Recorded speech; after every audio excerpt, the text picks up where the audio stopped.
What's going on, everybody? Let's talk Jets radio. Quick video here talking Jets Bills. Tyson and I will be streaming this one in about 2 hours. Cannot wait. The implications are absolutely enormous for this one. Might be the biggest game that we have ever streamed, if we're being honest, just as far as the implications versus winning and losing. You win, you're in first place, you're 2-0 in the division. If you lose, you're essentially 2.5 games out of first, with so many questions about the present, the future, the direction of the team. Are you a loss or two away from rebuilding, as opposed to going out and getting a Devontae Adams? So this is going to be a ginormous first test for Jeff Ulbrich. How focused was he able to keep this team? How locked in are they in spite of all the distractions during the week? Clearly, whether or not you liked Salah or not, there were a lot of guys in that locker room that did look up to him as a father figure and a leader. I think he deserved to be fired. I'm not saying that again.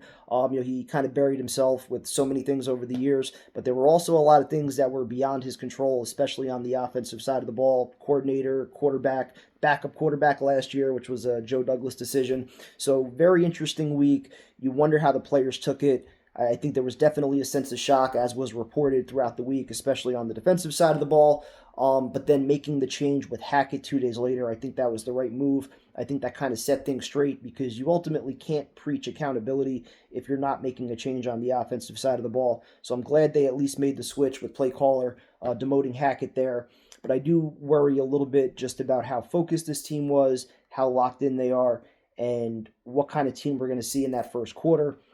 Kind of feels like a game where the Jets might get behind early. Hate to say it, you kind of expect that crowd energy, home game, prime time, but it feels like a game that could resemble the Monday Night Miracle, which ironically, last time Jets were on Monday night with the Mets and Yankees playing this deep into the postseason, you had the Monday Night Miracle. Feels like the stage could kind of be set for something like that, where you have just a demoralized and dazed and confused Jets team to start, a team that was just very distracted throughout the week. It takes them a quarter or two to get going. So I'm going to say the Jets are going to be down 24-7 at the half, and then we get that vintage Aaron Rodgers type of second half performance with like 230 yards, 3 touchdowns. I think Garrett is due to genuinely go off, where you're talking about not just him getting the yards because of 23 targets, but him, 10 catches on 12 targets, something like that, a buck 25, 2 touchdowns. He's due for one of those games, as is Breece Hall. You want to establish the run, but ultimately, if you're down early, you can't do that.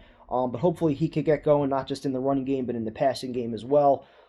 Injury-wise, Carter's out, but Eccles, he's played well when he's been in there. Ed Oliver's out for the Bills. A bunch of other guys are questionable. But ultimately, talent-wise, we've seen this Jets team against the Bills. They match up well. They've given Allen problems. We've beaten them twice with Zach Wilson. So 0 excuses tonight. Go save your season. Again, I'd much rather talk about Devontae Adams next week instead of the 2-4 Jets and questions about Rodgers playing another year and Reddick and are we rebuilding and everything else. Like, save the season.